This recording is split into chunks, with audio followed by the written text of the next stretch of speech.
नमस्कार, मैं संजय कुमार, मेरे चैनल पर आपका स्वागत है। आज का टॉपिक है इन्फ्लेशन, मुद्रास्फीति। तो मुद्रास्फीति पर कुछ हम लोग चर्चा करेंगे और इसके बारे में कुछ जानने का प्रयास करेंगे। असल में मुद्रास्फीति क्या है? मुद्रास्फीति है वस्तुओं और सेवाओं के मूल्य में परिवर्तन। वो वृद्धि भी हो सकती है या निगेटिव भी हो सकती है। वस्तु और जो सेवाएं जो हम लोग उपयोग करते हैं, एक साल के बाद उसके मूल्य में जो परिवर्तन होता है, वृद्धि या कमी जो होती है, उसको मुद्रास्फीति बोलते हैं। इससे रुपये का जो परचेजिंग पावर है उस घट जाता है और जो आम जनता है उसका भी परचेजिंग पावर घट जाता है। तो पहले हम मुद्रास्फीति का जो इतिहास है 20-21 साल का, किस तरह से मुद्रास्फीति भारत में थी, प्रत्येक साल का एक चार्ट आंकड़ा हम आपके सामने प्रस्तुत कर रहे हैं। देखिए 1999 से हम इसको लिए हैं। 1999 में 5.7% था, 2000 में 3.8, 2001 में 4.3, 2002 में 4.9, 2003 में 3.8, 2004 में 3.8। उसके बाद यहाँ तक जो है एक अलग सरकार थी वाजपेयी जी की।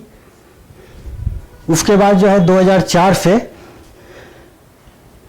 2005 में 4.4 था, 2006 में 6.7% था, 2007 में 6.2% था, 2008 में 9.1% था, 2009 में 12.3% था, 2001 में 9.8% था। उसके बाद 2010 में जो है 10.5 10.5, 2011 में 9.5, 2012 में 10%, 2013 में 9.4%। और यहाँ तक जो है एक अलग सरकार थी मनमोहन जी की। उसके बाद जो है 2014 में 5.8, 2015 में 4.9, 2016 में 4.5, 2017 में 3.6, 2018 में 3.4, 2019 में 4.5, 2020 में 3.3। ये आपका एक चार्ट है। यहाँ से यहाँ तक आपको अभी जो है मोदी जी की सरकार है और 3 सरकारों में जो आपको जो है ये चार्ट दिया गया है और अलग अलग 21 साल का डाटा आपके सामने प्रस्तुत है। तो इसमें होता क्या है कि अगर मान लीजिए जो मुद्रास्फीति है, मुद्रास्फीति का जो परिवर्तन होता है तो उसमें क्या क्या समस्याएं खड़ी होती है और क्या क्या जो है आपको दिखता है अंतर।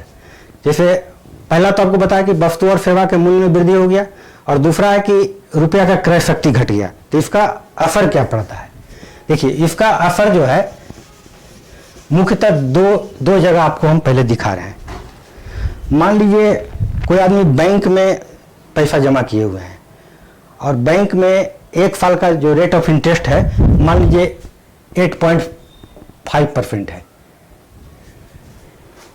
अब स्थिति को देखिए, अगर कोई आदमी 1 लाख रुपया का इन्वेस्टमेंट किए हुए हैं तो एक साल में उनको 8,500 रुपया इंटरेस्ट के रूप में मिलेगा।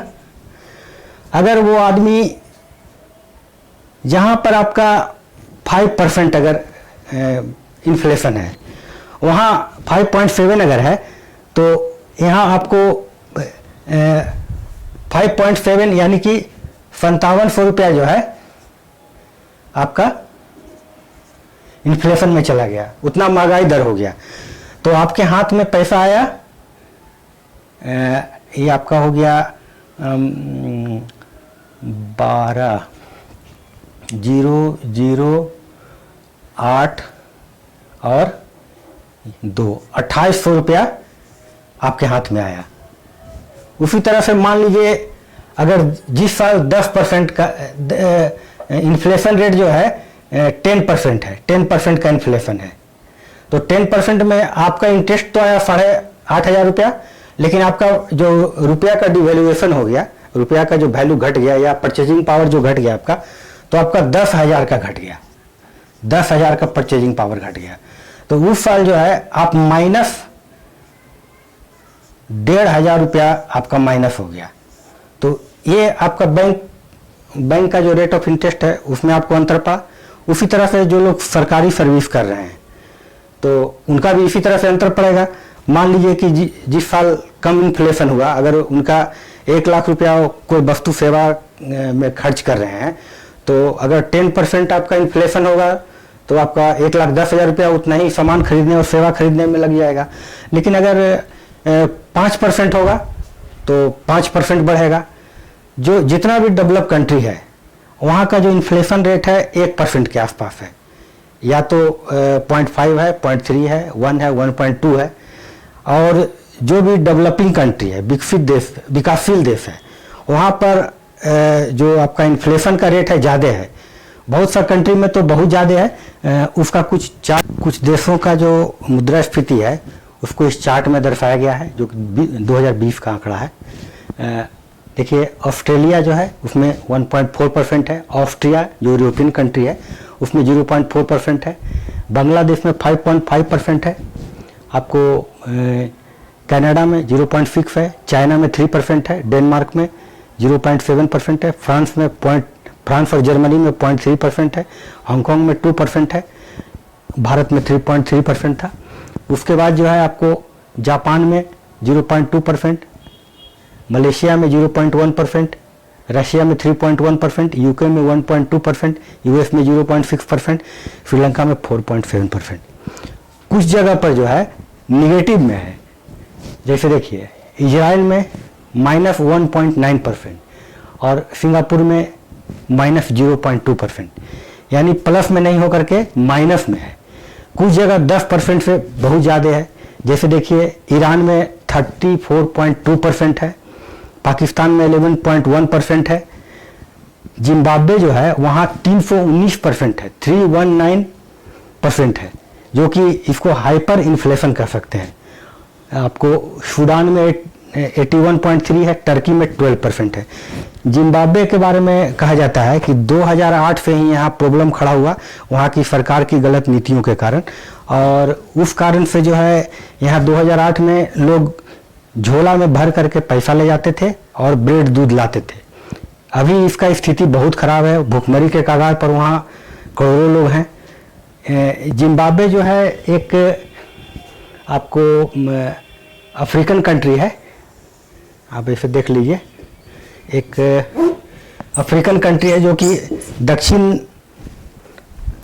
अफ्रीका जो है ना उसी के पास है। आपको वहाँ आपको एक विक्टोरिया फॉल है जो संसार का सबसे बड़ा फॉल है। इस फॉल का जो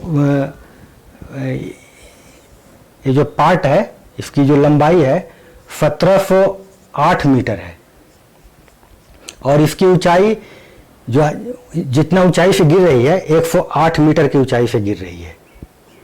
ये विक्टोरिया फॉल जो है विक्टोरिया जिम्बाब्वे नदी पर है, और इसकी चौड़ाई जो है 1708 मीटर और 108 मीटर ऊंचाई से गिर रही है। ऐसे तो संसार का जो सबसे बड़ा फॉल है जो ऊंचाई के आधार पर वेनेजुएला का एंजेला फॉल है जो 779 मीटर ऊंचा है, लेकिन ये जो विक्टोरिया में है तो यहाँ इस तरह की स्थिति है। और बाकी कंट्री में जहाँ भी इन्फ्लेशन का रेट बहुत ज़्यादा है उसमें जब तक सुधार नहीं आएगा उस कंट्री का स्थिति नहीं सुधरेगा। और बाकी जो है इसका कई एक तरह का इम्पैक्ट पड़ता है, इसका कुछ नेगेटिव इम्पैक्ट भी है और कुछ पॉजिटिव इम्पैक्ट भी है, लेकिन ज़्यादा जो है नेगेटिव इम्पैक्ट ही पड़ता है आपको इन्फ्लेशन अधिक रहने के कारण। जब तक इन्फ्लेशन कम नहीं होगा कोई भी कंट्री डेवलप नहीं कर पाएगा, और डेवलपमेंट के लिए जो है सबसे ज़्यादा ज़रूरी है इसको इन्फ्लेशन को कंट्रोल करना। देखिए मुद्रास्फीति के जो मुख्य कारण है वो इस तरह से हैं, जैसे देखिए मांग में वृद्धि या पूर्ति में कमी।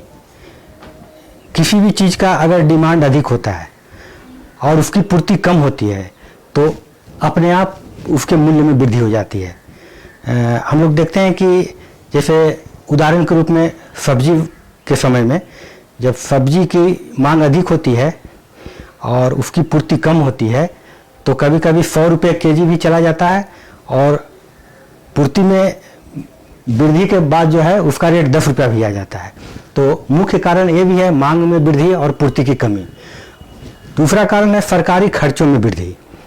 सरकार जो है अनावश्यक खर्च करती है, उस कारण से भी जो है आपका इन्फ्लेशन बढ़ता है, और उत्पादन लागत में भी वृद्धि होती है, उससे भी जो है आपका इन्फ्लेशन का रेट बढ़ता है। चौथा कारण है घाटे की बजट। अगर बजट जो है घाटे की रहेगी तो सरकार उसकी पूर्ति के लिए अत्यधिक करेंसी को जो है प्रिंट करेगी, उस कारण से भी जो है आपका इन्फ्लेशन बढ़ जाता है। उसके बाद कई एक बार सरकारें जो है अप्रत्यक्ष कर को जो है लगा देती है, जिस कारण से जो है उत्पादन लागत बढ़ जाता है, उस कारण से भी आपका इन्फ्लेशन हो जाता है, मुद्रास्फीति हो जाती है। उसके बाद मौद्रिक नीति है। मौद्रिक नीति में इंटरेस्ट रेट को अगर बढ़ा दिया जाएगा तो अपने आप जो है इन्फ्लेशन धीरे धीरे बढ़ेगा। तो कई एक बार इसका भी कारण है। तो मुख्य रूप से जो है मुद्रास्फीति के ये सब कारण है, और बाकी मोटा मोटी जो है ये बताया गया है, और तो बहुत सारा है जो कि आगे हम इस पर विचार करेंगे।